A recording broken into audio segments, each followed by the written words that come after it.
Waalaikumsalam. Waalaikumsalam warahmatullahi wabarakatuh. Alhamdulillah, salatu wassalamu ala rasulillah, la hawla wa la quwata illa billah.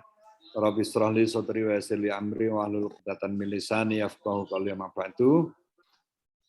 Yang terhormat Bapak Bambang Jiwantoro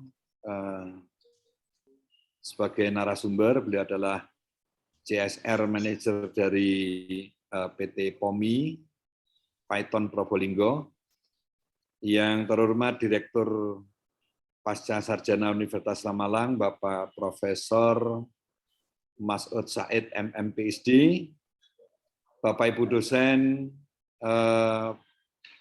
Program Magister Manajemen Pasca Sarjana Universitas Malang, dan juga teman-teman mahasiswa, ya, kawan-kawan mahasiswa Pasca Sarjana Program Studi Magister Manajemen Pasca Sarjana Universitas Malang.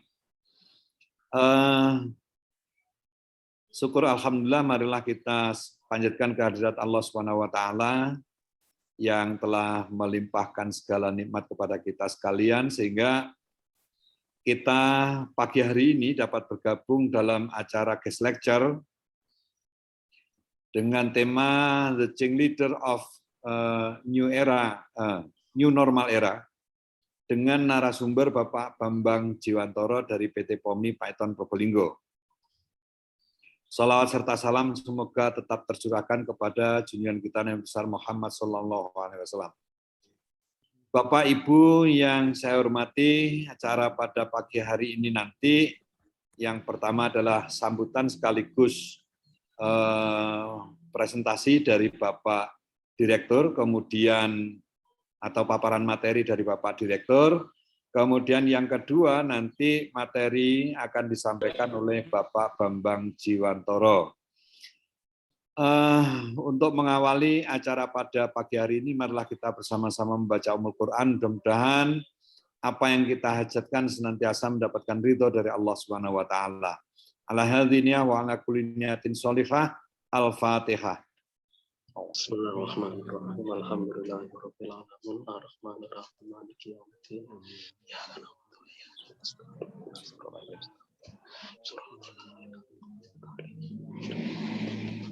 Untuk menambah keberkahan acara kita pada pagi hari ini, marilah kita bersama-sama melantunkan sholawat Nurul Anwar. Ya, secara bersama-sama. Allahumma sholli ala Muhammad. Allahumma sholli alaihi. Allahumma sholli ala Nuril Anwar wasiril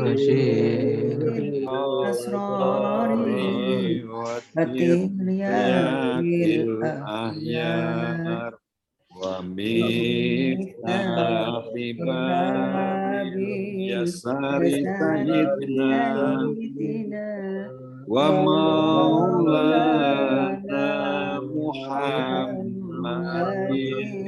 Mukhtar wa alihil athari wa ashabihil ahyar adatani amillahi wa ibqani adadani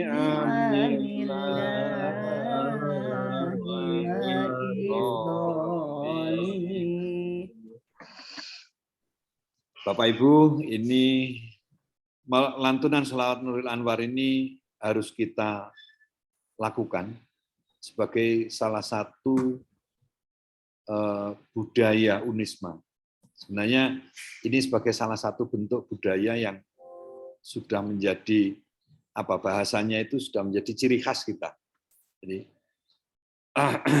kemudian sebelum kita lanjutkan, mohon kepada teman-teman mahasiswa bisa on cam ya.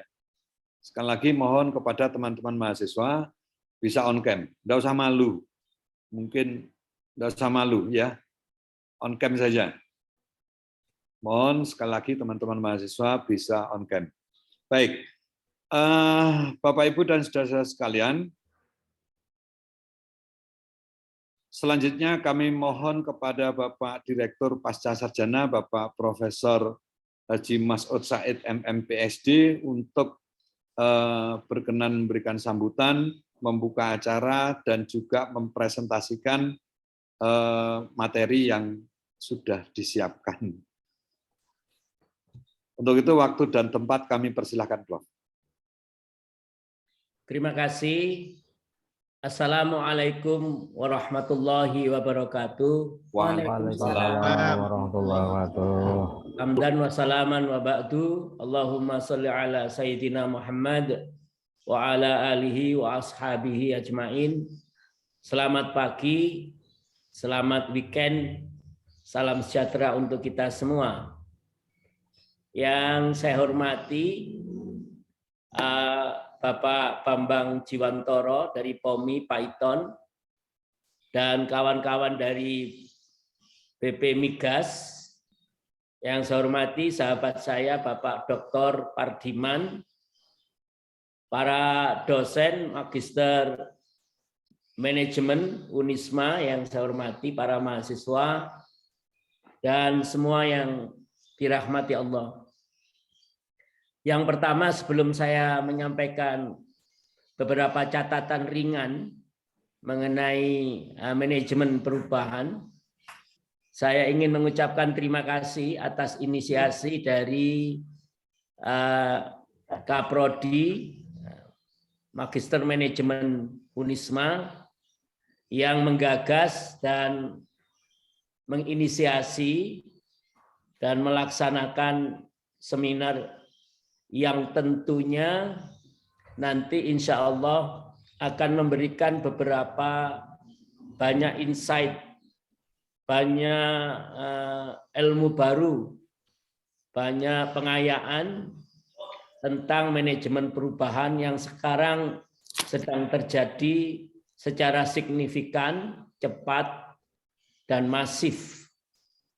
Oleh sebab itu, ilmu ini merupakan salah satu distingsi dari magister manajemen yang kita sudah putuskan sejak setahun yang lalu. Begitu Pak Bambang dan Bapak Ibu, Management of Change itu merupakan salah satu andalan yang akan kita kuatkan di dalam magister manajemen kita. Jadi kehadiran orang-orang yang memiliki pengalaman di dunia industri, di dunia akademik, dan di jajaran manajerial pemerintahan, itu selalu kita manfaatkan ilmunya. Yang kedua, kami sebelum menyampaikan bahan kecil ini juga ingin menyampaikan permohonan mengajak kepada seluruh dosen dan mahasiswa, termasuk kolega kami di Python dan di tempat yang lain untuk menggagas kerjasama yang lebih mendalam. Dan saya dengar dari Pak Pardiman kemarin malam bahwa ini adalah kelanjutan dari beberapa pertemuan beliau dan akan ditaleni, dikuatkan melalui perjanjian kerjasama setelah ada MOU antara rektor dengan direktorat yang terkait. Bapak Ibu sekalian yang saya hormati, perubahan itu keniscayaan. Perubahan itu terjadi di mana-mana, tidak terelakkan. Oleh sebab itu yang kita butuhkan tentu bagaimana driving and managing the change. Bagaimana mengelola, mengendarai, atau bagaimana kita memanage perubahan itu. Sehingga perubahan itu menjadi sesuatu yang bisa memajukan. Selanjutnya, saya ingin juga menyampaikan teori, next please, Mas Rio, bahwa pada zaman sekarang ini mau nggak mau kita harus berubah. Di dunia ini tidak ada yang tetap katanya, yang tetap itu perubahan. Di dunia ini tidak ada yang pasti itu perubahan. Kalau mau maju, bila ingin berkembang kita memang harus berubah.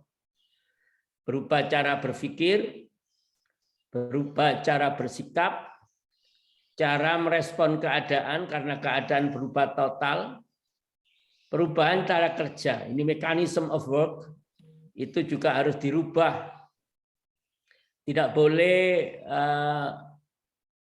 stay in stationary, macet, tenang, ayem, melempem, menikmati keadaan yang ada, itu tidak bisa. Karena di luar ada perubahan lingkungan strategis yang sekarang serba teknologi, tidak lisan lagi. Juga perubahan cepat bidang industri dan perdagangan. Nah, ini nanti secara teknikal di Python ada apa, perubahannya apa, bagaimana kita bisa menjadi leader of the change, itu saya persilakan Pak Bambang Jiwantoro untuk menyampaikan apa lagi yang ada di dalam dunia yang beliau ketahui. Next please. Saya beberapa slide saja. Saya kira filosof Yunani Heraklitos juga mengatakan semua itu mengalir. Ada seorang penulis namanya Barthes, tidak ada yang tetap di dunia ini. Dunia ini tidak pernah diam. Dunia terus bergerak, siapa yang bergerak dia yang di depan. Yang berarti dia akan ketinggalan, yang berhenti dia akan ketinggalan. Jadi harus ada lompatan atau kuantum. Nah, ini membuat kuantum lompatan yang benar-benar ampuh, memajukan, memanfaati, ini yang kita cari. Next please. Bapak Ibu yang saya hormati, mohon izin. Di dalam Al-Quranul Karim juga ada bahwa perubahan itu adalah sunnatullah. God made, perubahan itu sunnatullah adalah ketetapan Tuhan yang manusia tidak bisa. Sekarang ada perang antara Rusia dengan mana itu? Ukraina. Nah, itu kan permesinan berubah, tata cara perang sudah tidak seperti perang dunia yang kedua. Nanti perdagangan berubah, hubungan luar negeri berubah. Sampai pemerintahan itu berubah semua dengan perang yang sekarang ini antara NATO dan juga dengan Rusia yang merupakan the second biggest military power in the world. Dia adalah under the US. Itu akan mempengaruhi dunia. Nah, walaupun begitu, ini tidak akan mudah gampang. Walaupun kekuatan militeri Rusia itu jauh, mungkin 10 kali lipat sampai 50 kali lipat untuk persenjataannya dibanding tetangganya itu. Jadi perubahan itu tuntutan, di luar sana teknologi sedang berubah, ilmu pengetahuan berkembang, dunia berubah. Tidak berubah berarti mati. Tidak berubah berarti kalah. Tidak berubah sama dengan akan terkubur. Innallaha la yughayyiru ma biqaumin hatta yughayyiru bi anfusikum. Jadi Allah tidak akan merubah nasib sebuah kaum kecuali kaum itu sendiri akan merubahnya. Next please.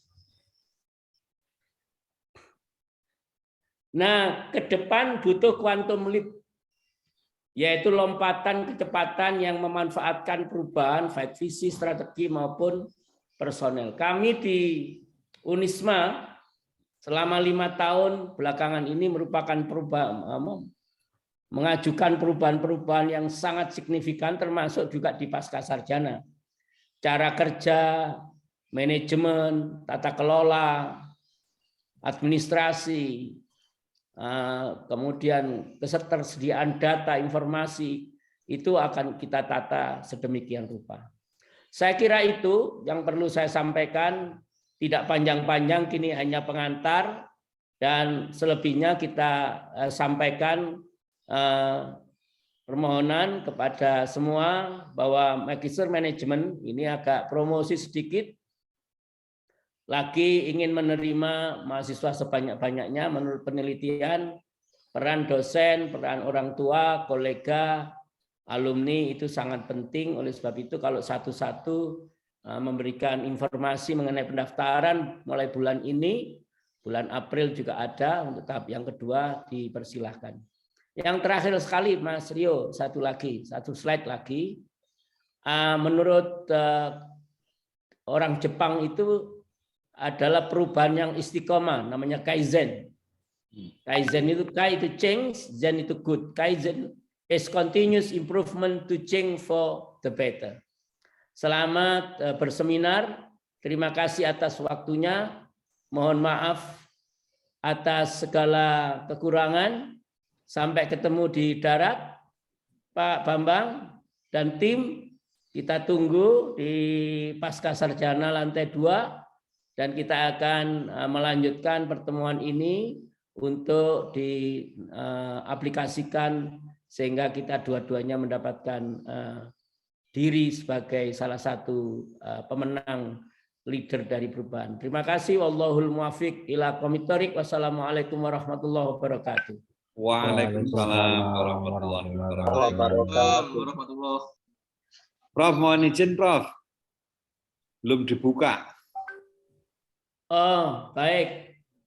Dengan memohon ridho dari Allah Subhanahu wa taala, berharap atas kebaikan kepada kita, keluarga, lembaga, institusi, mari kita buka seminar kita ini, guest lecture kita ini dengan bacaan suratul Fatihah, Al-Fatihah. A'udzubillahi minasyaitonirrajim. Bismillahirrahmanirrahim. Alhamdulillahirabbil alamin arrahmanir rahim maliki yaumiddin. Iyyaka na'budu wa iyyaka nasta'in ihdinas siratal mustaqim siratal ladzina an'amta 'alaihim ghairil maghdubi 'alaihim waladdallin. Amin. Baik, terima kasih Prof. Mas'ud yang sudah memberikan pengantar pada acara guest lecture kita pagi hari ini, dan selanjutnya akan disampaikan materi guest lecture kita pada pagi hari ini oleh Bapak Bambang. Namun demikian sedikit saja bahwa sebagaimana tadi disampaikan oleh Bapak Direktur tentang distingsi, ya, distingsi yang kita pegang, ya, distingsi yang kita upayakan untuk bisa kita capai sebagai profil daripada alumni Magister Manajemen adalah Magister Manajemen pasca Unisma itu adalah kompetensi tentang change management. Bagaimana kawan-kawan mampu mengelola perubahan yang terjadi di organisasi masing-masing dengan tetap memperhatikan perubahan-perubahan yang terjadi di lingkungannya atau di sekitarnya, termasuk dalam kajian teori ada aspek internal dan ada aspek eksternal yang diperhatikan. Yang paling mendasar bahwa change management ada dua hal yang harus kita perhatikan. Yang pertama adalah pada aspek soft component, yang kedua pada aspek hard component. Kita bahas pada hari ini karena kita fokus pada change leader, maka itu termasuk di dalam aspek soft component terkait dengan kepemimpinan. Tadi disampaikan oleh Pak Direktur, mohon ada barangkali best practice yang bisa disaringkan kepada kita, kepada teman-teman mahasiswa juga yang sudah terjadi di Python sebagai sebuah contoh. Saya pikir itu akan sangat membantu untuk kita menambah wawasan terkait dengan change management. Untuk itu, Pak Bambang Jiwantoro, kami persilakan Pak Bambang. Terima kasih Pak. Assalamualaikum warahmatullahi wabarakatuh. Bismillahirrahmanirrahim. Alhamdulillahirrahmanirrahim. Allahumma sholli ala sayyidina Muhammad wa ala ali sayyidina Muhammad. Yang saya hormati Bapak Profesor Mas'ud Said, Bapak Pardiman, Bapak Ibu dosen pasca sarjana, serta rekan-rekan mahasiswa pasca sarjana.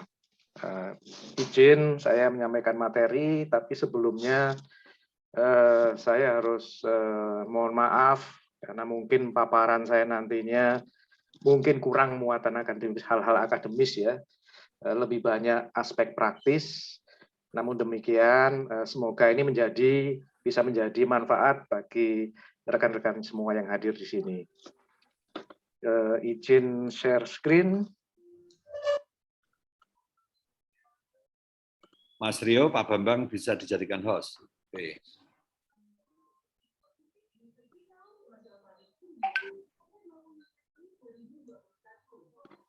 Belum bisa ya, Pak?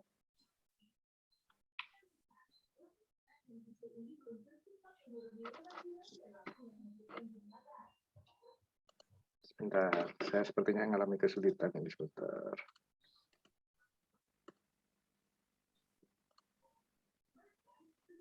Share screen.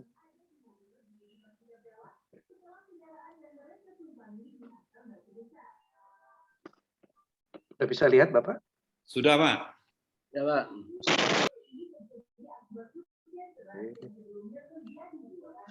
Oke.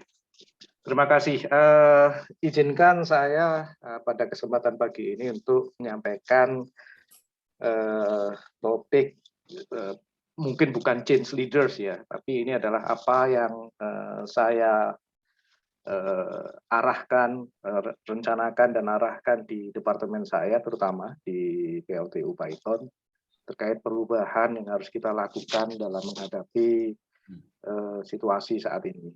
Jadi topik saya hari ini adalah Adapt to Change in the New Normal, the beginning of JSS Digitalization Journey. Jadi ini sharing session, mohon maaf mungkin tidak ngajarin, hanya sharing saja. Perkenalkan, nama saya Bambang Jiwantoro, saya CSR Facility and Security Manager di PT POMI. Kalau profil saya, Bapak bisa lihat di LinkedIn, Bapak cari Bambang Jiwantoro, insya Allah saya ada di situ, sekalipun tidak terlalu aktif ya. Saya sudah hampir 22 tahun bekerja di PLTU Python, setelah sebelumnya bekerja di industri telekomunikasi dan oil and gas. Sekilas terkait perusahaan kami, jadi perusahaan kami adalah POMI. Sebagai satu proyek di PLTU Python itu ada sekitar 8 unit dan 4 perusahaan, di mana salah satu perusahaan Python Energy ini adalah pemilik dan pengelola 3 unit PLTU Python dengan total 2045 MW atau sekitar 6% dari total installed capacity di Jawa. Di mana unit 7 dan 8 itu memulai komersial tahun 99, unit 3 tahun 2012 sebesar 815 MW, dan saat ini menghasilkan sekitar 13.500 gigawatt hour per tahun atau sekitar 10% kebutuhan listrik per tahun Jawa Bali. Di sisi lain kita juga mempunyai photovoltaic solar power 1 megawatt. Ini mungkin PLTU pertama di Indonesia ya, PLTU yang mempunyai solar PV dengan skala besar. Dari sisi corporate structure, kita merupakan PMA dengan pemegang saham utama adalah Mitsui dari Jepang, Nebras Power dari Qatar, dan saat ini Medco Energy. Sebelumnya Tobabara, barusan terjadi pergantian kepemilikan Tobabara dan JERA itu menjadi Medco Energy. Saya sendiri berada di POMI sebagai operating company, pemegang sahamnya sama dengan Python Energy. Nah, Python Energy inilah yang mempunyai kontrak pembelian listrik ya, jual beli listrik dengan PLN. Sementara POMI sebagai operating company-nya. Secara sekilas ini achievement perusahaan, proper hijau 2 kali beberapa tahun yang lalu. Sekarang kita masih biru dan sedang berjuang untuk hijau kembali. Kita menerima Padma Mitra Award untuk beberapa program CSR. Kita menerima Investment Award di tahun kemarin terakhir 2021 dari pemerintah Provinsi Jawa Timur sebagai juara 1 di PMA. Kemudian beberapa award di Indonesian Grid Award, CSR Award dan lain sebagainya. Dari sisi keunggulan kita mungkin PLTU pertama di Indonesia mengoperasikan superkritikal yang lebih efisien dan ramah lingkungan dibanding dengan subkritikal. Jadi unit 3 superkritikal, unit 78 itu subkritikal. Dan kita juga menggunakan FGD yang mampu menghasilkan efisiensi absorpsi gas buang SO2 sebesar lebih baik daripada pembangkit lainnya. Kita juga punya sistem pemantauan kualitas emisi udara secara online dan terus-menerus. Nah, menginjak tadi tentang perubahan. Jujur saja saat ini PLTU Python boleh dibilang pada era survival mode. Artinya kalau kita tidak berubah, kita nggak akan survive. Ada kondisi internal dan eksternal yang mempengaruhi kita. Jadi yang pertama adalah plan aging internal. Seperti kita tahu tadi, seperti saya paparkan, 2 unit kita COD tahun 1999. Sehingga boleh dibilang sekarang sudah mulai banyak peralatan yang kinerjanya sudah tidak baik atau bahkan obsolete. Dan ini tentu mempengaruhi kinerja operasi perusahaan. Di sisi lain, spek desain boiler kita itu tertentu saja, kita tidak bisa mengkonsumsi cool yang low kalori. Jadi selama ini adalah di 49 sampai 5,1. Sementara di sisi lain, cool dengan spek yang seperti sekarang, seperti yang sesuai desain kita, boleh dibilang sudah hampir tidak ada sekarang. Dan kedepannya bahkan tidak ada lagi. Kualitas cool akan semakin menurun. Sehingga kita ditantang untuk bisa merubah cool diet kita untuk bisa mengkonsumsi cool dengan kalori rendah dan spek yang lebih rendah. Oleh karena itu terjadi banyak perubahan di sisi plan, penggantian peralatan, dan lain sebagainya. Nah, karena kinerja yang menurun, ditambah biaya yang harus dikeluarkan yang sangat besar, bahkan lebih dari 50 juta dolar untuk cool switch, berarti kita harus melakukan cost optimization. Sedapat mungkin semua biaya kita arahkan ke mengatasi 2 hal ini, plan aging dan cool switch. Sehingga biaya-biaya lain harus ditekan. Di sisi lain, kita juga punya isu safety culture, karena safety culture kita masih dependent, dan kita ingin mengarah ke independent. Di sisi lain, faktor eksternal, regulasi lingkungan hidup semakin ketat.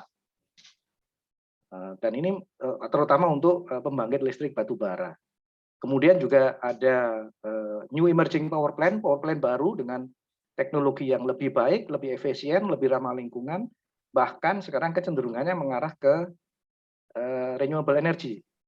Kemudian juga pemerintah menerapkan carbon mitigation plan, carbon tax, yang akan memajaki individu atau institusi yang melewati batas nilai emisi tahunan. Dan tentu saja COVID-19. Jadi beritanya memang pada belakangan ini kurang begitu favorable untuk PLTU. Bapak semua bisa lihat di sini misalkan. Dirut PLN sudah bilang haram bangun PLTU berbasis batu bara. PLN akan pensiunkan PLTU batu bara. Dan pajak karbon akan berlaku mulai 1 April ini. Dan ini yang paling terkena dampak adalah PLTU batu bara. Oleh karenanya, mau tidak mau harus berubah. Perusahaan harus berubah, pendekatannya berubah, strateginya juga harus berubah. Dan itu terjadi harus di hampir semua lini, bukan hampir, di semua lini. Ya. Kalau misalkan di operations, mereka juga harus bisa mengelola plan performanya supaya lebih environmentally friendly, supaya emisinya terjaga, bisa direduksi. Di sisi lain, di support function seperti saya juga harus bisa memberikan satu program-program yang mampu memitigasi isu-isu yang ada ini semua. Nah, kali ini saya tidak akan menjabarkan change yang terjadi di seluruh perusahaan, tapi saya akan fokus di departemen saya, di CFS, bagaimana saya mengarahkan departemen saya untuk beradaptasi terhadap tantangan-tantangan eksternal tadi dan melakukan perubahan. Di departemen saya terdiri dari 3 section. Jadi section facility and services ini menangani housing management. Kita mengelola 2 kompleks perumahan lengkap dengan utility dan recreation areanya. Jadi ada water treatment sendiri, waste water treatment sendiri, sama seperti kota kecil. Kota kecil mungkin ya, dengan satu kompleks itu sekitar 150 rumah. Kemudian mengelola transportation, plan services di plan. Di sisi security dan access control, kita mengelola security services dan access control management. Dan kemudian section yang lain adalah CSR dan external relation. Nah, bagi departemen saya, apa tantangan yang relevan dan harus kita mitigasi? Yang pertama tentu saja COVID. Ini kita harus bisa melakukan upaya-upaya untuk mengurangi physical exposure. Mengganti proses-proses manual. Mempromosikan kerja jarak jauh gitu ya. Dan yang paling juga adalah outage risk reduction. Maksudnya outage risk reduction begini Bapak. Setiap tahun unit kita harus mati untuk overhaul. Dan pada saat overhaul atau perbaikan atau istilahnya di kita outage itu melibatkan sekitar 1.500 sampai 2.500 pekerja tambahan. Bapak bayangkan 1.500 sampai 2.500 mereka bekerja di tempat yang sama dan dengan pasti ada kerumunan. Nah, bagaimana kita bisa mengurangi COVID terkait dengan kerumunan ini? Nah, itu yang juga kita harus pikirkan. Kemudian, seperti tadi saya sampaikan, kalau teman-teman di operations, mungkin fokus utamanya adalah bagaimana mereka mereduksi emisi karbon dari plant yang dihasilkan oleh plant, baik operation, engineering maupun maintenance. Maka di departemen saya, bagaimana kita bisa support carbon mitigation. Membuat program-program yang bisa memitigasi emisi karbon. Kemudian menguatkan konservasi lingkungan. Kemudian kita juga mendorong energi efisiensi. Bagaimana kita bisa menerapkan dan mengimplementasikan, membuat sumber-sumber energi terbarukan, dan kemudian menerapkan smart system. Dan yang keempat tentu saja adalah contract optimization, cost reduction. Bagaimana semua upaya ini ya jangan menambah biaya, malah kalau bisa adalah reduce cost. Nah, kita memutuskan sesuai dengan arahan corporate bahwa semua inisiatif ini kita akan bingkai dalam inisiatif lebih besar, yaitu digitalization. Nah, ini mungkin bagaimana kita bisa menyelesaikan keempat challenge ini dengan digitalization program sebagai salah satu enabler-nya. Prinsip utama adalah digitalization is always about strategy and people. Kita tidak semata-mata melakukan digitalization. Oh, semuanya dibuat online, oh semuanya diganti. Tidak. Tapi harus diarahkan sesuai dengan strategi yang kita tentukan. Nah, dalam menghadapi 4 challenge tadi, saya membuat OKR ya di 2022 ada 4 poin. Yang pertama adalah business process transformation. Kita upayakan untuk mengurangi atau mengubah administration works. Selama ini banyak sekali pekerjaan karena sifat dari departemen kita yang dilakukan secara manual. Bahkan berdasarkan workload analisis terakhir, hampir lebih dari 50% waktu kita habis hanya untuk administration works. Yang lebih parah lagi, pada saat kita melakukan FTE analysis, full-time equivalent analysis, kita defisit manpower, bukan karena workload-nya tinggi, tapi karena kebanyakan workload-nya dilakukan secara manual, secara administrasinya secara manual. Kemudian juga kita mengubah security guarding menjadi loss prevention, dan mengoptimalkan semua kontrak-kontrak yang ada di facility management. Yang kedua adalah, arah kedua adalah memodernisasi melalui penggunaan digitalisasi dan artificial intelligence. Kita akan menerapkan pemakaian online application and dashboard reporting, serta menerapkan industrial Internet of Things. Nanti akan saya jabarkan sedikit. Kemudian refokus CSR dan facility service untuk carbon mitigation. Jadi kita akan lebih banyak bergerak di renewable energy, nature conservation, dan lain sebagainya. Dan yang tidak kalah pentingnya adalah untuk menghadapi semua perubahan ini saya harus menyiapkan future workforce. Skill-skill apa yang harus kita punyai dalam 5 tahun ke depan. Ini yang kita identifikasi adalah terkait dengan teknologi, data science, artificial intelligence, machine learning, cyber security, kemudian analytical thinking and innovation, complex problem solving, dan leadership and social influence. Ini strategi yang kita canangkan. Nah, sekarang bagaimana kita berdasarkan strategi ini menerapkan digitalisasi? Saya akan memberikan beberapa contoh. Di CSR, kita punya cukup banyak program yang terbagi menjadi 3 stream. Yang pertama adalah support plan sustainability. Di sini kita punya LPK, lembaga pelatihan kerja, kemudian ada enrichment. Enrichment ini adalah satu program untuk memberikan kesempatan bagi fresh graduates, lulusan baru, untuk belajar power generation selama hampir 8-9 bulan, dan lain sebagainya. Kemudian stream kedua adalah social economic sustainability, ini terkait dengan ekonomi wirausaha berkelanjutan, pasar sehat, pertanian organik, dan permaculture. Dan stream ketiga terkait dengan support energy and environment sustainability. Jadi ada konservasi hutan rakyat, kampung blekok konservasi, waste management, dan energy management atau rumah belajar energi. Dengan challenge yang tadi, maka kita putuskan bahwa ke depan kita harus lebih banyak mencurahkan fokus dan perhatian ke stream support energy and environment sustainability dengan 3 program utama. Yang pertama adalah konservasi kampung blekok, rumah belajar energi, dan konservasi hutan rakyat. Saya berikan sekilas. Misalkan di kampung blekok di daerah Situbondo, kita melakukan konservasi mangrove dan burung blekok sebagai area yang dilindungi. Jadi kita melakukan biodiversity survei, mengembangkan masyarakat menjadi pelaku ekowisata, dan mengembangkan mangrove center dan blekok learning center dan program lainnya. Alhamdulillah program ini di tahun 2019 dinobatkan sebagai destinasi ekowisata terbaik nomor 1 di Jawa Timur untuk kategori daya tarik wisata alam, dan barusan akhir 2021 menjadi juara 1 desa wisata rintisan nasional dalam program Anugerah Desa Wisata yang diadakan oleh Kementerian Pariwisata dan Ekonomi Kreatif. Challenge-nya adalah, bisa nggak kita measure carbon absorption dari mangrove yang kita replantation di area ini dan area-area lain.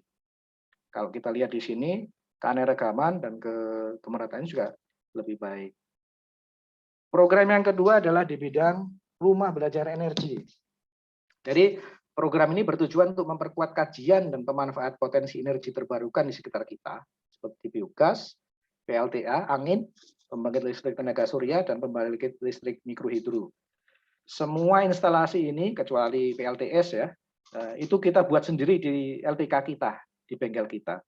Saat ini kita sudah membangun 35 kWp solar PV di Pondok Pesantren Anukoyah Sumeneb, Madura. 15 kWp di SMA Negeri 8 Malang. Jadi kalau Bapak lewat SMA Negeri 8, di depan itu ada, di daerah depan itu ada semacam atap itu yang dipasangi solar PV. Kemudian 150 kWp di recreation hall di perumahan kita, 200 ya. Kemudian 200 kWp admin building dan 600 kWp as disposal.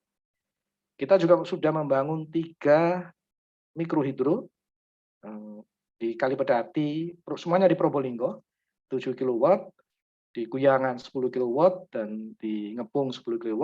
Kita juga sudah membangun 70 unit reaktor biogas dan 1 unit hybrid wind turbine dan solar PV. Semua ini kecuali solar PV, kita bangun sendiri, kita fabrikasi sendiri.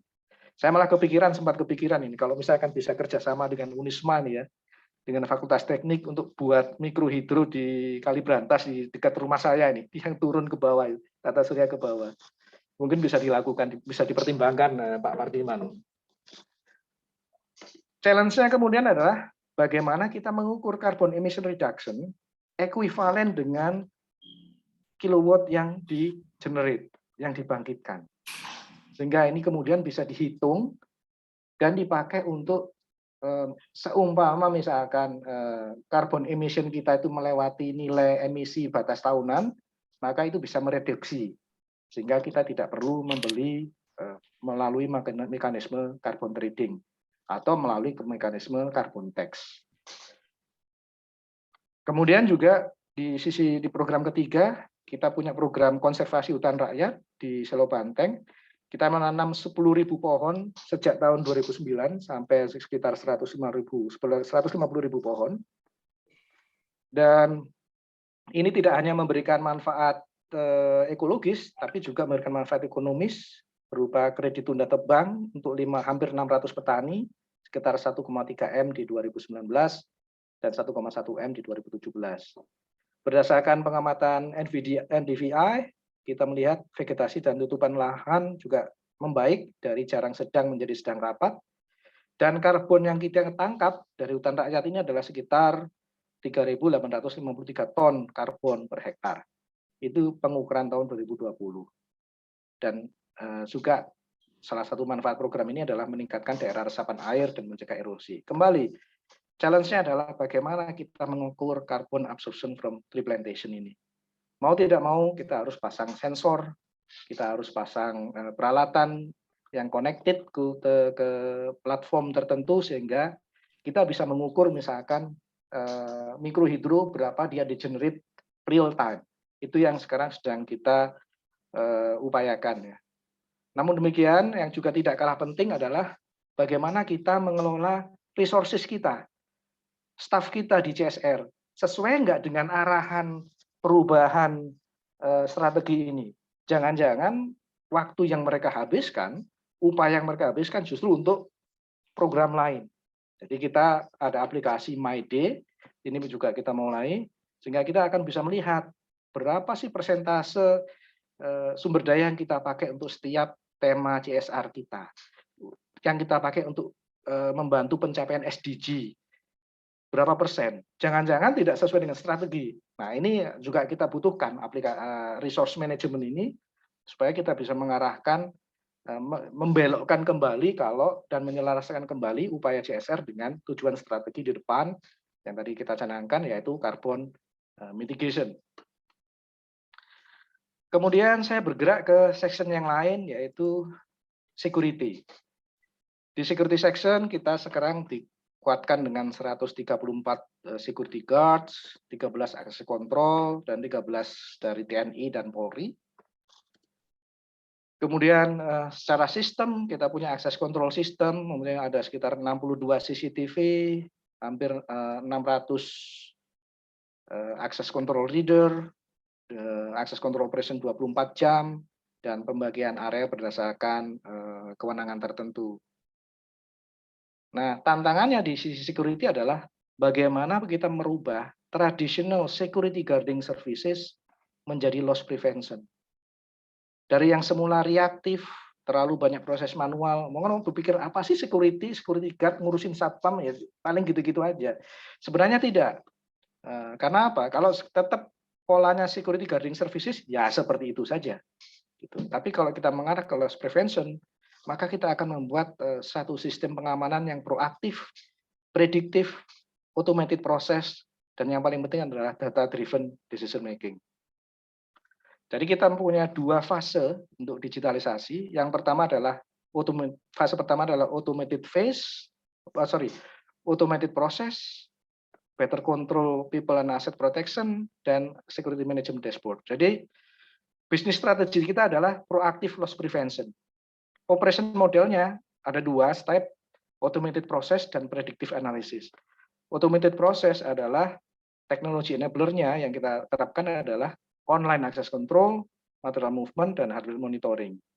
Sementara untuk predictive analysis, nanti kita akan membuat security management dashboard dan dynamic risk map.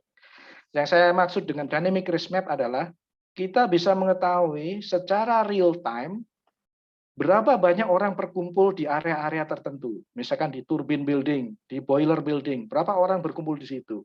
Dari situ kita bisa mengukur risk secara real time, baik risk terkait COVID maupun risk terkait keamanan. Dan ini membutuhkan penguasaan dan penggunaan machine learning nantinya. Ya, tapi ini masih second phase, kita sekarang masih fokus di first phase. Salah satu contohnya adalah online access application. Saat ini, seperti yang tadi saya sampaikan, dilakukan secara manual sebelumnya, tahun lalu, oleh access control. Selama audit, hampir 1.500 sampai 2.500 pekerja mengajukan akses, dan data integrity-nya sangat parah. gitu ya, karena kita tidak punya data integrity yang baik. Bapak bisa bayangkan sekarang 1.500 orang atau 2.500 orang yang akan bekerja dalam 1 bulan. Di 1 minggu sebelum pekerjaan mulai, mereka ngantri, Pak, ngurus akses kontrol kartu yang hijau ini. Dan itu bisa sampai 100-200 orang dalam 1 session. Itu kalau kena COVID, ambyar kita, Pak.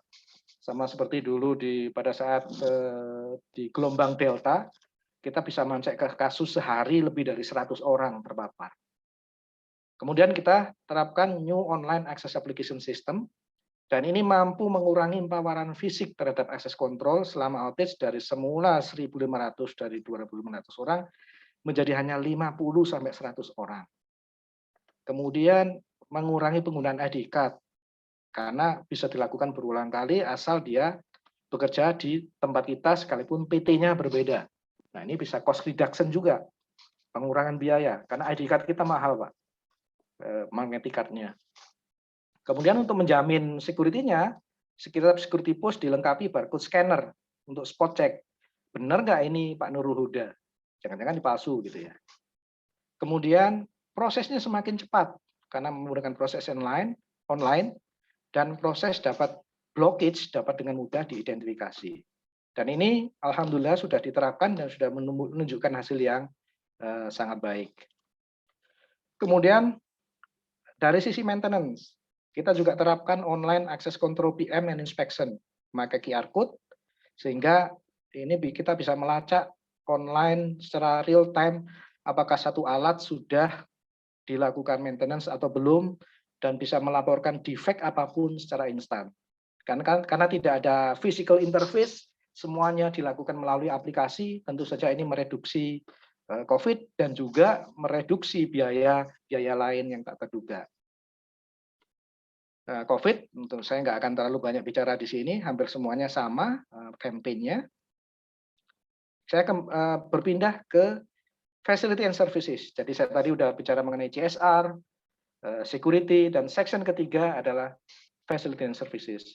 Di mana arahan kita adalah kita harus mempunyai smart and green facility management, mengedepankan renewable energy. Kita harus mempunyai smart utility management, wastewater treatment, water treatment, semuanya terkoneksi, dan predictive maintenance. Jadi sebagai salah satu contoh, kita mengembangkan online PV monitoring. Jadi solar panel kita itu kita bisa monitor real time data pembangkitan setiap saat. Jadi ini misalkan saya kasih contoh, yang atas ini adalah ini di Recreation Hall, di perumahan kita. Yang atas power yang di-generate itu jam 8 pagi sekitar 116 kW, jam 11 siang sudah 178 kW. Jadi ini real time capture, dan data setiap inverter juga kita bisa lihat kinerjanya, sehingga membantu kita untuk dengan cepat mengetahui kinerja masing-masing inverter, dan kalau ada defect bisa segera kita lakukan perbaikan sehingga bisa mengurangi biaya maintenance. Kembali cost reduction dan mengurangi physical exposure, karena semuanya memakai sensor, tidak lagi memakai manusia yang mencatat di setiap inverter.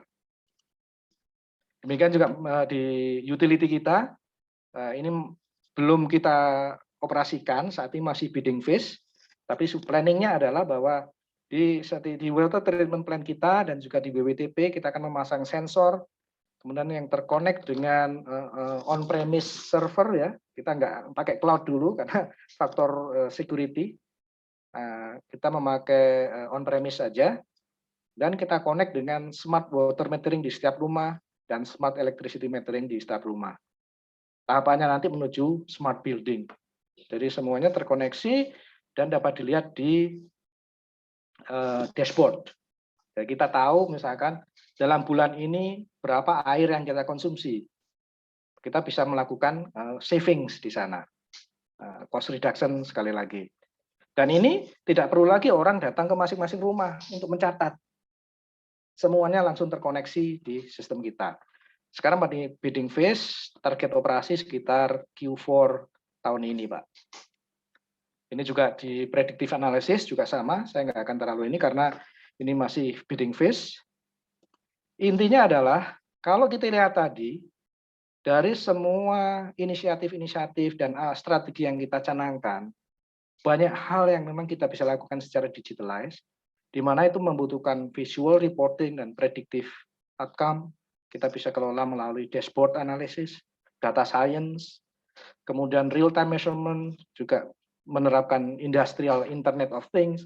Mau tidak mau kita harus bergerak ke sana, dan untuk bergerak ke sana tentu saja seperti yang tadi saya sampaikan di depan, dua hal ini, digitalization, Internet of Things, it's always about strategy. Tadi sudah saya sampaikan paparan strateginya, dan yang paling penting justru adalah it's about people. Nah, kalau tahapannya kita bagi tiga, Bapak Ibu. Jadi tahapan digitalisasi itu kita bagi tiga. Yang pertama adalah bagaimana kita membuat aplikasi yang bisa mendorong atau membantu kita melakukan actionable insights. Hal-hal yang kita langsung bisa perbaiki. Jadi seperti aplikasi MyD tadi, access control, smart metering, dan lain sebagainya, PV monitoring. Kemudian next phase-nya sebenarnya adalah satu aplikasi atau sistem yang bisa memberikan predictable outcomes. Kita bisa predik apa yang akan terjadi ini ke depan. Kira-kira apa yang hambatan yang akan kita hadapi di sistem kita. Bahkan mungkin berapa biaya ini yang kita harus keluarkan dengan kondisi-kondisi seperti ini. Termasuk yang tadi saya sampaikan, visual dashboard untuk predictive maintenance, dan juga risk-based mapping yang di area security tadi. Ini masuk di fase ini. Di fase ketiga tidak akan menyentuh kita ke sini dulu, terlalu rocket science bagi saya. Jadi kita lebih banyak main machine learning nanti di fase kedua ini. Nah, tadi saya sampaikan digitalization harus searah dengan strategi perusahaan dan harus memiliki fase yang jelas. Yang paling penting adalah faktor manusianya. Manajemen perubahan itu sangat penting bagi bisa tercapainya inisiatif yang tadi. Sehingga dari sini saya beranggapan bahwa involvement, keterlibatan karyawan saya atau pihak lain itu harus mulai dibangun sejak initial stage of project. Karena ini, dan kita juga harus bisa tumbuhkan interest bahwa ini menarik buat mereka dan ini bermanfaat bagi mereka. Artinya apa? Kalau mereka memandang, istilahnya orang kan what's in it for me. Kalau saya berubah itu untungnya saya apa, gitu ya.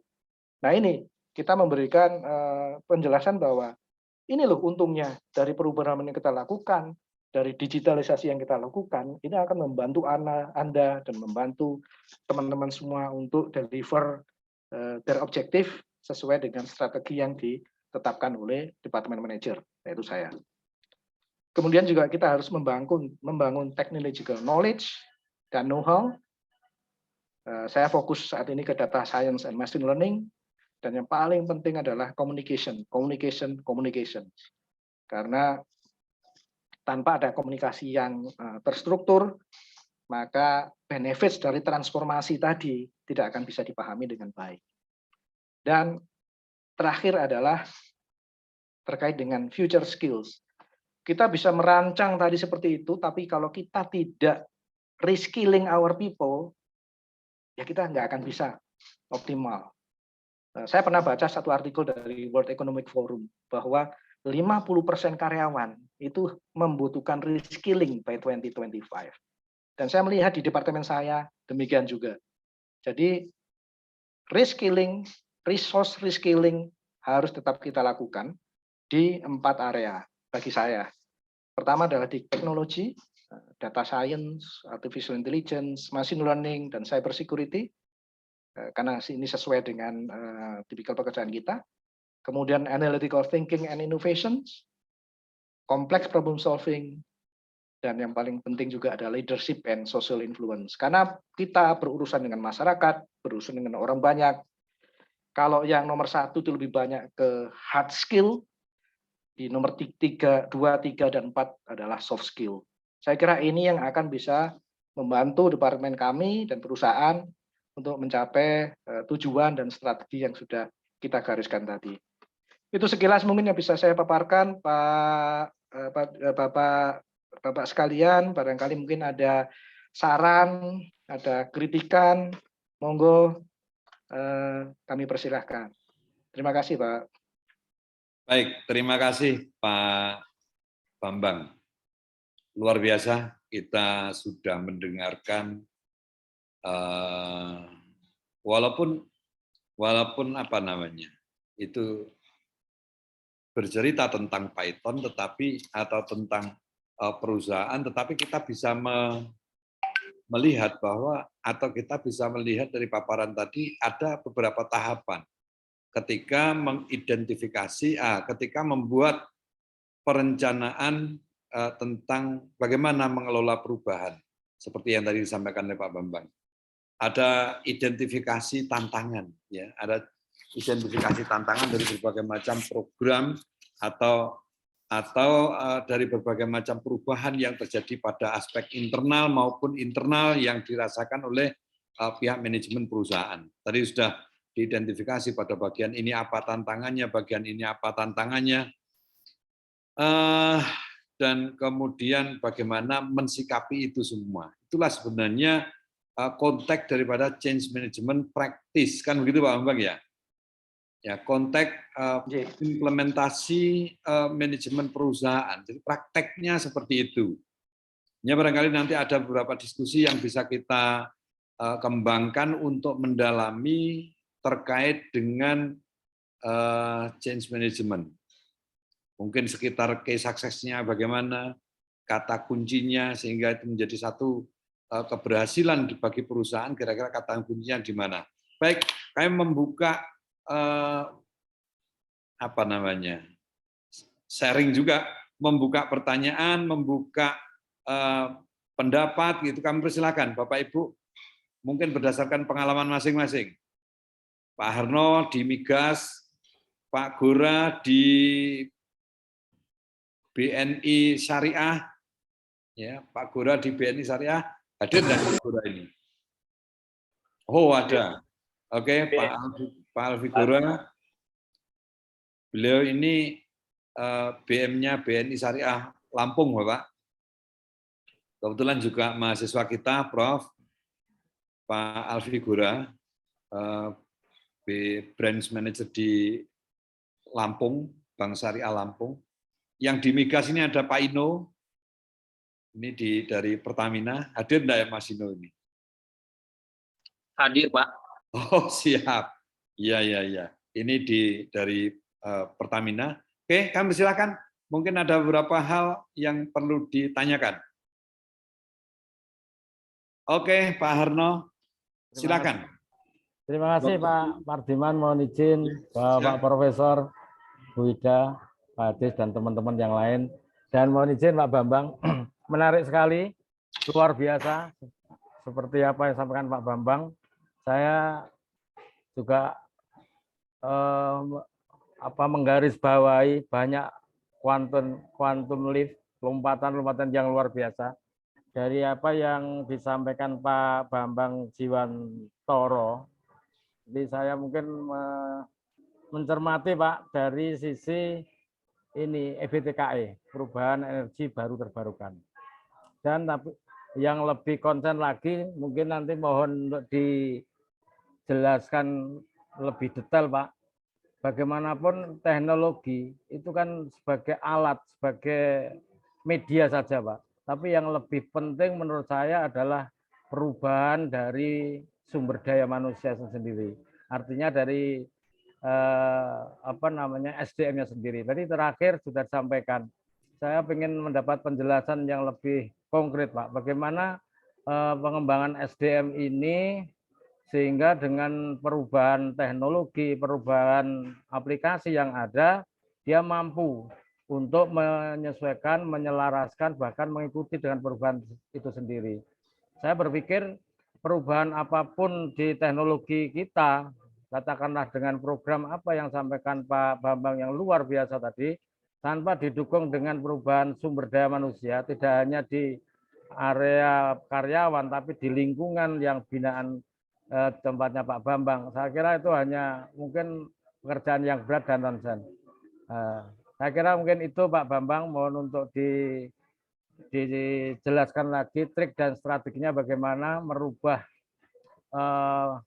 SDM lebih bisa dinamis mengikuti perubahan teknologi yang ada. Terima kasih Pak Bambang. Baik, luar biasa Pak Harno. Pada dasarnya mindset yang harus dirubah. Nah, kira-kira bagaimana kan begitu ya kira. Pak Bambang mungkin bisa kita lanjutkan pertanyaan dulu Bang ya. Kalau masih ada silakan Bapak Ibu. Bapak Ibu Mas Mbak. Mungkin Pak Gora yang juga masih pusing-pusing karena barusan merger ini. Ada yang perlu ditanyakan Pak Gora? Karena Maaf, Pak Adiman. Mengalami merger ini kan ngeluh ini. Iya. Maaf Pak Parima lagi off-cam, kebetulan lagi ada kepentingan sebentar, tapi tetap pantau. Oke, baik.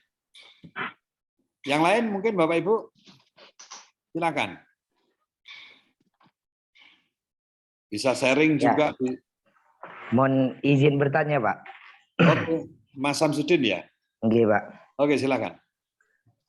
Sebelumnya terima kasih atas kesempatan yang telah diberikan. Mohon izin untuk memperkenalkan diri. Saya atas nama Samsudin, mahasiswa Magister Manajemen asal dari Python Probolinggo.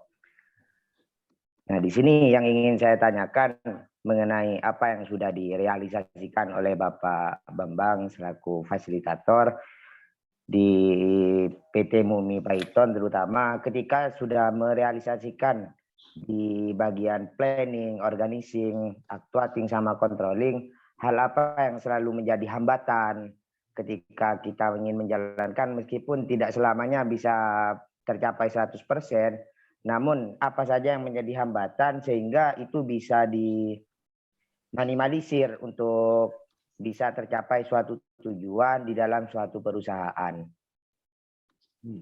Terima kasih. Oke, Assalamualaikum baik. warahmatullahi wabarakatuh. Waalaikumsalam warahmatullahi wabarakatuh. Memang apa yang disampaikan oleh Mas Samsudin bagus. Ini terkait dengan kalau belum pernah mengalami, belum pernah mencoba, memang kita gampang juga dengan program-program atau proyek-proyek perubahan yang mau kita gagas. Ya. Tentu Pak Bambang punya pengalaman terkait dengan itu, best practice yang kaitannya mungkin ini terkait dengan case suksesnya, Pak. Izin Pak Monggo Prof. Pak Pardiman, Pak Bambang, Bapak Ibu sekalian, izin kami akan ada kegiatan lain. Jadi monggo dilanjut. Matur nuwun. Terima kasih Prof. Terima kasih.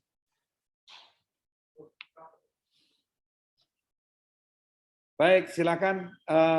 Kami persilakan Pak Bambang, monggo. Baik, terima kasih Pak. Kalau saya tangkap tadi ada dua hal yang disampaikan oleh Pak Harno dan Pak Samsudin.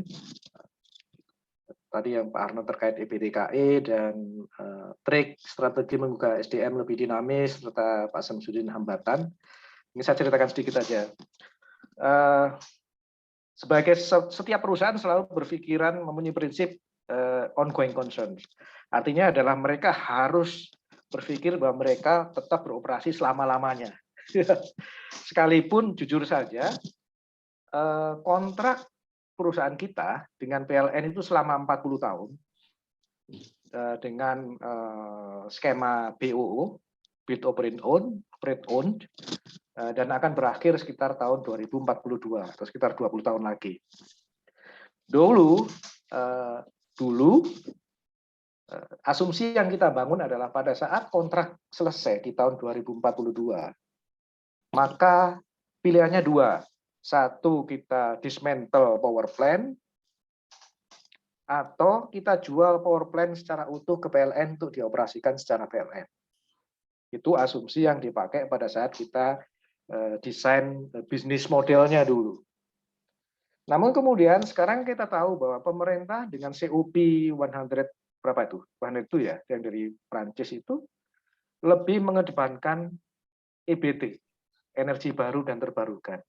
Sehingga opsi untuk membeli PLTU kok sepertinya sudah di luar bayangan. Gitu ya. Apalagi tadi seperti saya sampaikan, PLN sudah mempunyai schedule, jadwal mempensiunkan PLTU batu bara. Nah, sehingga asumsi yang dibangun di awal pada saat kita bikin bisnis model sudah tidak relevan lagi. Oleh karenanya, maka kita harus membangun kompetensi baru. Kompetensi baru apa? EBT. Strateginya gimana? Kita pakai learning curve, Pak. Pakai learning curve. Jadi pertama strategi yang kita pakai adalah kita membangun EBT di program CSR. Karena ini boleh dibilang memberikan manfaat bagi masyarakat, tidak itu saja, tapi kita juga bisa tahu secara langsung operational requirements dari EBT itu, sekalipun masih skala kecil. Jadi saya kasih contoh misalkan di solar PV. Di solar PV kita bangun skala kecil dulu. Kita pelajari operation regime-nya seperti apa, operation requirement-nya seperti apa, supply chain-nya bagaimana, kita pelajari, Pak. Misalkan 15 kWp itu seperti ini. Kemudian lebih besar lagi, 35 kWp. Kemudian kita bangun pertama nggak langsung 1 mega, Pak, di plan, di PLTU. Kita bangun 100 mega dulu. Apakah ada perbedaan operating regime antara 100 mega dengan 15 mega? Dan kita mulai cari supporting teknologinya, enabler-nya apa aja. Tapi seperti tadi saya bilang ada PV monitoring dan lain sebagainya. Sehingga kemudian kita membesar menjadi 400 kilowatt sampai sekarang 1 megawatt. Dan insya Allah kita akan membangun lagi 4 megawatt, Pak. Lokasinya masih kita cari, dan ini untuk non komersial. Kedepannya kita akan masuk ke komersial di solar PV. Kapan? Setelah kita benar-benar menguasai, mempunyai expertise di sini. Jadi learning curve-nya ada, Pak. Kita pakai learning curve. Artinya kita membuka CSR tidak ya pasti memberi manfaat lah. Tapi kita juga menjamin bahwa ada shared value buat kita. Jadi setiap program CSR kita arahkan generate shared value. Jadi perusahaan juga dapat value dari CSR tersebut. Saya bisa memahami sekarang misalkan, oh ternyata solar PV itu efisiensinya tertinggi adalah di jam sekian. Ya. Atau terjadi degradasi setelah dalam kondisi-kondisi seperti ini. Inverternya berapa lama harus diinspeksi, harus di-repair, dan lain sebagainya. Itu data sudah terkumpul, Pak. Nah, bagaimana data terkumpul ini kemudian kita jadikan satu operation system. Sehingga pada saat kita mengoperasikan 4 mega, non-komersial atau nantinya 8 mega atau 12 mega secara komersial, kita sudah punya ekspertisnya. Dan di tangan orang Indonesia semua, Pak. Yang paling penting, Pak. Dan yang kedua, tadi terkait dengan trik dan strategi mengubah SDM lebih dinamis. Saya gabungkan dengan Pak Samsudi tadi, ada hambatan dan sebagainya. Kunci utama dari setiap perubahan itu adalah ownership, Pak. Ownership. Saya mungkin ceritakan pengalaman buruk dulu ya, bukan sukses story Pak Pardiman. Kalau saya lebih senang failure stories. Failure story. Ya, ini terjadi sekitar 5 tahun yang lalu, Bapak Ibu. Orang berpikir bahwa artificial intelligence tidak akan terjadi dalam waktu dekat, tidak akan diterapkan dalam waktu dekat. Kalaupun diterapkan paling di kota-kota besar, di Jakarta, Surabaya, Bandung, atau di kota-kota besar di dunia. Believe it or not, 5 tahun yang lalu artificial intelligence sudah akan diterapkan di Python. Jadi yang terjadi adalah kita ada proyek namanya Clue, di mana kita mengganti CCTV kita dengan CCTV yang mampu yang mempunyai kapabilitas artificial intelligence. Dia bisa baca face recognition, membaca wajah kita, membaca license plate, nomor plat kendaraan, dan terkoneksi ke database. Sehingga apabila sistem ini kita terapkan di satu area, saya nggak butuh banyak security, Pak. Karena semuanya otomatis. Orang masuk, begitu dikenali kamera, pintu buka sendiri, Pak. 5 tahun yang lalu. Demikian juga gate di perumahan. Begitu mobil mendekat, plat nomornya dikenali, electric reporter langsung naik, Pak. Bahkan saya guyonannya, ini bisa baca hutang koperasi Anda berapa itu? Bisa diomongin. Ini guyonannya gitu. Nah, masalahnya adalah it just focus on teknologi pada saat itu. Mengabaikan manusianya, mengabaikan social impact-nya. Jadi yang dikejar pada saat itu, waktu itu belum di saya, Pak. Jadi security masih di departemen lain. Saya masih di CSR.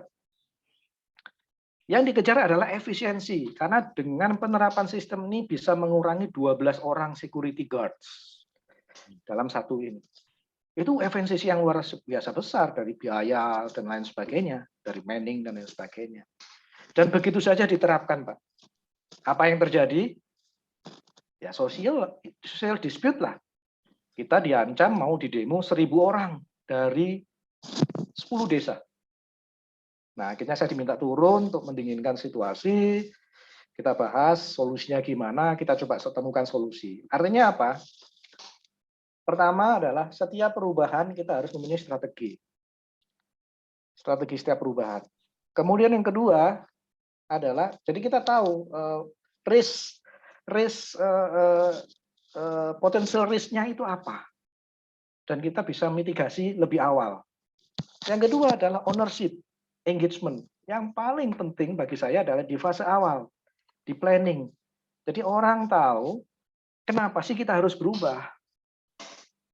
Bahkan kalau bisa, komunikasinya itu sangat intens sehingga dia tahu bahwa kita ini dalam kondisi survival mode, change or die. Kan kita budaya orang Indonesia itu kan budaya kepepet, Pak. Kalau kepepet semua potensinya keluar. Nah, ini gimana kita bisa menggerakkan persepsi orang, pikiran orang bahwa you are on kepepet situation. Dan itu di fase awal, Pak. Jadi membangun komitmen, komunikasi, perencanaan strategisnya, dan lain sebagainya. Itu justru yang paling penting adalah di fase awal. Fase implementasi, monitoring, itu akan sejalan, kita tinggal monitoring. Apakah tahapan sekarang sesuai dengan rencana yang kita ini? Apa hambatannya? Tinggal masalah troubleshooting saja. Tapi begitu orang sudah punya ownership, bahwa saya mempunyai peran di perubahan ini, dan engage, dan kalau saya tidak berubah, company ini tidak survive, itu bisa membakar, Pak. Jadi mungkin itu sharing, saya lebih senang sharing pengalaman buruk, Pak ya, failure. Jadi clue bagi saya itu failure, mahal Pak sistemnya, mahal. Tapi pengalaman yang sangat berharga. Gitu. Itu Pak Fardiman dan Pak Arno, Pak Samsudin, mungkin mohon maaf kalau kurang berkenan. Baik. Terima kasih Pak Bambang, luar biasa. Jadi Bapak Ibu menjawab apa yang tadi disampaikan oleh Pak Harno dan Pak Samsudin dalam konteks strategi yang paling penting pertama kali adalah perencanaan. Harus ada perencanaan. Kemudian dalam konteks sumber daya manusia yang paling penting adalah engage, bagaimana keterlibatan. Menciptakan satu keterlibatan dari para stakeholder yang salah satunya tentu adalah karyawan, begitu kira-kira. Nah, nanti kalau bagaimana mengengage, bagaimana melibatkan stakeholder, kita bisa masuk nanti pada dikoneksikan dengan beberapa materi sumber daya manusia yang sudah kita pelajari. Kira-kira begitu. Ya, Pak Harno dan Mas Samsudin. Tapi kita sudah bisa menangkap tadi apa yang disampaikan oleh Pak Bambang kaitannya dengan bagaimana case suksesnya dari berbagai pengalaman tadi. Kalau saya simpulkan seperti itu, perencanaan jauh lebih penting. Ya, membuat perencanaan itu penting. Kalau sudah clear implementasi, kemudian controlling itu tinggal melihat, tinggal mengkomparasikan dengan perencanaan. Adjustment tentu ada. Jadi penyesuaian tentu ada. Pak Gora, kayaknya raise hand. Kami persilakan Pak Gora. Ya, Assalamualaikum warahmatullahi wabarakatuh. Waalaikumsalam. Ya, selamat siang Pak Fardiman, Pak Bambang, dan Bapak Ibu dosen dan teman-teman mahasiswa. izin untuk bertanya. Menarik sekali pemaparan terkait dengan digitalisasi dan teknologi yang diterapkan oleh Python. Memang sekarang ini kan secara teknologi dengan new normal condition ini kan hampir semua segmen perusahaan memanfaatkan hal tersebut dengan menggunakan teknologi. Namun memang di banyak segmen sektor usaha itu impact-nya ke social impact ya. Nah, kan beberapa perusahaan ada juga yang tidak mempersiapkan social impact yang akan dilakukan oleh perusahaan. Apalagi sekarang undang-undang juga banyak yang lebih menitik beratkan berat ke perusahaan daripada ke karyawannya. Nah, yang ingin saya tanyakan, yang hal terkait dengan teknologi yang sudah diterapkan atau akan diterapkan oleh Python ini kan semuanya udah baik teknologi ya, baik keamanan, kemudian kehadiran pegawai segala macam itu sudah menggunakan teknologi.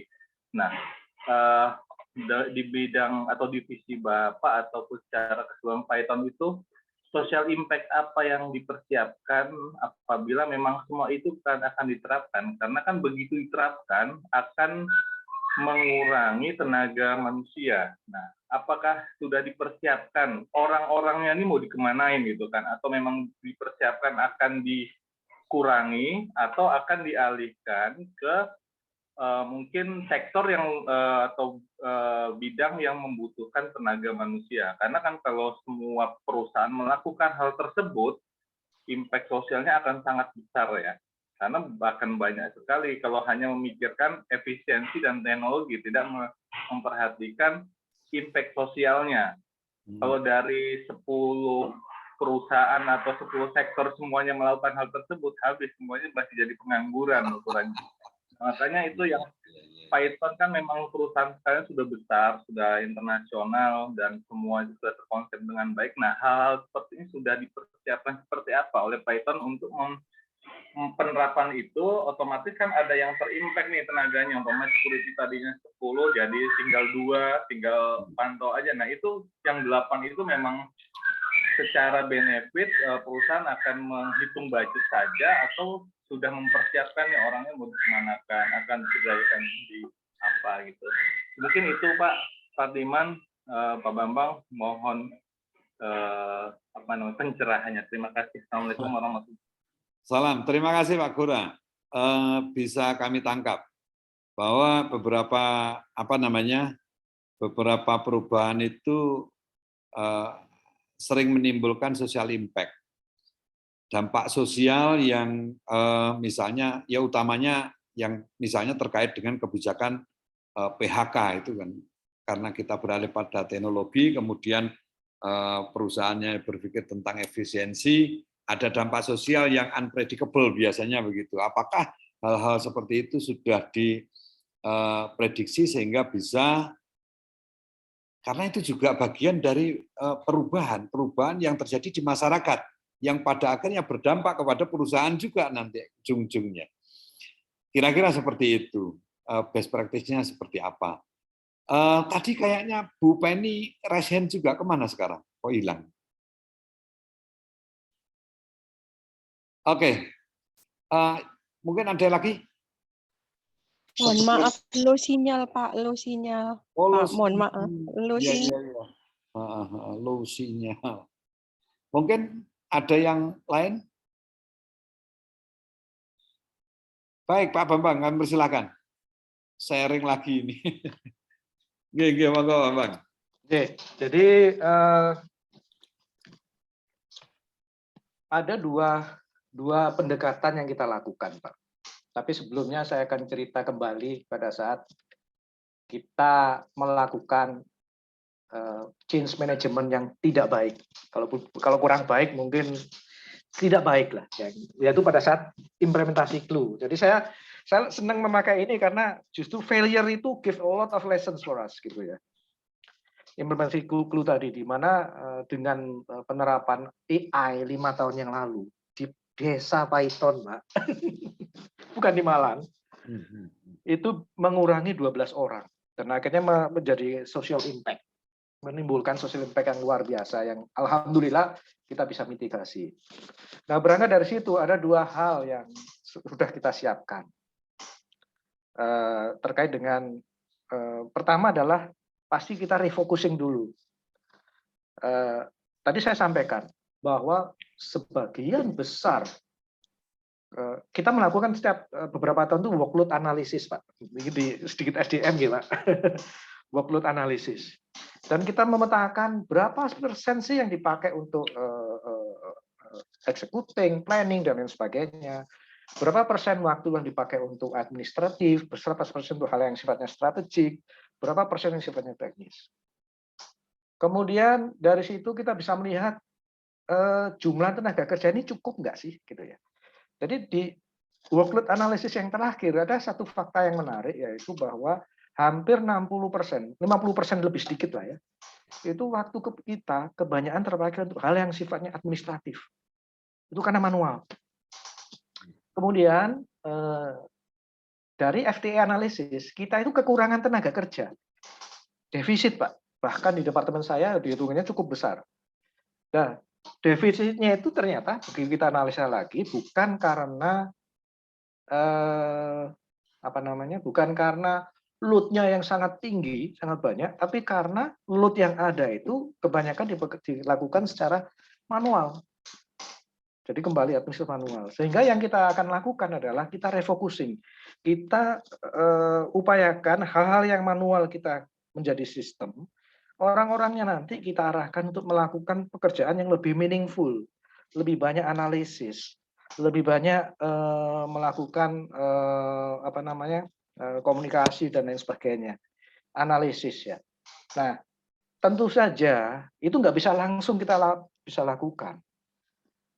Lebih awal kita lakukan seperti yang di slide saya terakhir tadi adalah reskilling. Strateginya kita siapkan dulu, reskilling dulu. Jadi sebagai saya kasih contoh, Pak. Ini kebetulan baru berjalan di satu section, karena section yang lain akan berjalan sesuai tahapannya. Di security dan access control, sebelum kita melakukan upaya digitalisasi, sebagai gambaran, teman-teman access control itu a lot of manual work, Pak. Bayangkan 1.500 orang apply akses, mereka harus ngetik secara manual di PC dan sebagainya. Nah, padahal yang saya inginkan tidak seperti itu. Semuanya sudah digitalize nantinya. Data input, data entry oleh business partner, oleh kontraktor yang mengajukan. Access control tinggal approve, proses approve, dan kemudian menganalisa. Yang saya lakukan pertama adalah sebelum saya inject teknologi, saya reskilling mereka. Saya trainingkan mereka pentingnya data science. Jadi beberapa dari mereka saya training di data science, di machine learning. Artinya mereka jadi mengetahui teknologi yang akan menjadi enabler kita ke depan itu apa saja. Begitu mereka tahu, kemudian mereka bisa engage. Jadi di setiap inisiatif digitalization, kita assign satu person in charge. Bukan saya yang leading, staff ini yang leading. Dan dia bukan supervisor. Secara struktural dia report ke supervisor, tapi sebagai person in charge di digitalization inisiatif ini, dia lapornya direct report ke saya. Sehingga pengambilan keputusan bisa cepat, tanpa ada birokrasi. Jadi istilahnya dia jadi project manager. Dengan demikian, sudah kita bangun reskillingnya, engagement-nya dia juga dapat. Nah, tinggal nanti begitu implementasi, dengan skill yang baru, mereka akan bisa melakukan pekerjaan-pekerjaan yang sifatnya lebih more meaningful. Gitu ya. Bukan sekedar data entry, tapi more meaningful job. Dan policy saya, jujur aja Pak, saya tidak ingin melakukan PHK karena digitalisasi. Digitalisasi itu membantu kita, bukan menggantikan kita. Ya, membantu kita untuk melakukan pekerjaan jauh lebih baik. Bahwa ada fungsi dari pekerjaan kita yang akan diambil alih oleh sistem baru atau digitalized system tadi, ya kita create fungsi-fungsi yang baru yang lainnya. Misalkan di solar PV. Tadi saya sempat menyinggung failure dari implementasi Clue adalah ada 12 orang security yang kemudian di PHK dan akhirnya menimbulkan social impact. Salah satu mitigasinya adalah kebetulan waktu itu saya baru memulai project solar PV. Saya butuh orang-orang kita perlukan untuk cleaning solar PV karena harus ada periodical cleaning dan juga inspeksi. Saya trainingkan 12 orang security ini menjadi junior, ya bukan junior operator ya, istilahnya cleaner lah di solar PV. Masalah SUV. Dan akhirnya solar PV kita bisa jalan dengan baik. Jadi strateginya dua tadi Pak, refocusing, rescaling. Tapi ya tadi itu, prinsip utamanya adalah digitalisasi atau mau pakai IoT atau apapun. Tidak menggantikan peran kita, tapi memperkaya peran kita Pak. Itu prinsip yang saya jaga sampai sekarang. Sehingga boleh dibilang sampai sekarang nggak ada PHK Pak di departemen saya. Terima kasih Pak. Terima kasih Pak Bambang. Luar biasa. Diskusi kita sebenarnya menarik sekali. Kalau kita bicara tentang change management, memang bicara yang sangat kompleks. Jadi kompleks sekali. Kita bicara tentang strategi, bicara tentang SDM, bicara tentang bisnis proses manajemen yang otomatis pemanfaatan teknologi itu akan merubah bisnis proses, sehingga kita harus melakukan bisnis proses reengineering, kira-kira begitulah. Sehingga kompleks sekali Pak Bambang ya, kalau kita bicara tentang change management itu. Hanya memang ada tahapan-tahapan yang nanti kita bisa pelajari bersama-sama. Secara teori bisa kita pelajari, secara praktek barusan kita mendengar bagaimana implementasi change management di corporate. Ya, implementasi change management di corporate. Kita tadi melihat pada corporate yang langsung gede aja, nggak usah langsung ke sekelas Python, bagaimana CM diimplementasikan dalam dunia praktek. Ya, mulai dari perencanaannya sampai dengan perencanaan itu bahkan mulai dari identifikasi, Pak ya. Identifikasi perubahan tentu Pak Bambang juga memperhatikan PESLE-nya, politikalnya, ekonomiknya, sosialnya, teknologi, kemudian peraturan pemerintah dan juga environment lingkungan. Pasti mengidentifikasi itu. Nah, kemudian membuat satu perencanaan dan lain-lain. Bapak Ibu, apa masih ada beberapa hal yang perlu ditanyakan atau perlu didiskusikan? Cukup ya? Oke, Pak Bambang, saya kira saya harus berterima kasih sekali. Hari ini saya mendapatkan kami mendapatkan satu insight ya. Wawasan yang luar biasa, informasi terkait dengan bagaimana implementasi daripada change management, bagaimana perusahaan sekelas Python beradaptasi terhadap perubahan-perubahan yang terjadi di dunia bisnis, kan begitu Pak Bambang ya. Ada hal yang menarik sebenarnya tadi bahwa perubahan tidak disarankan hanya berorientasi pada efisiensi dan yang kemudian berujung pada apa tadi? PHK begitu. Kita harus memperhatikan impact sosial atau social impact-nya seperti apa, dampak sosialnya seperti apa, perencanaan untuk mengatasi dampak sosialnya seperti apa, mitigasi-mitigasi yang harus dilakukan, kira-kira apa itu harus dipikirkan semua. Ini luar biasa, bisa menambah hasanah bagi kami untuk memperkuat kaitannya dengan pembelajaran change management di program studi Magister Management. Sekali lagi saya mengucapkan terima kasih Pak Bambang dan juga Bapak Ibu dosen. Ya, sama-sama. Ya, Bapak Ibu dosen dan juga teman-teman mahasiswa. Alhamdulillah kita hari ini sudah mendapatkan tambahan baru. Praktisi. Iya, wawasan baru dari praktisi, dan insya Allah nanti akan kita tindak lanjuti dengan beberapa program yang kedua dan ketiga. Mudah-mudahan nanti bisa pada tingkatan praktek kita juga bisa minta bantuan Pak Bambang untuk memberikan pendampingan lah, konseling begitu kepada mahasiswa-mahasiswa yang melakukan praktek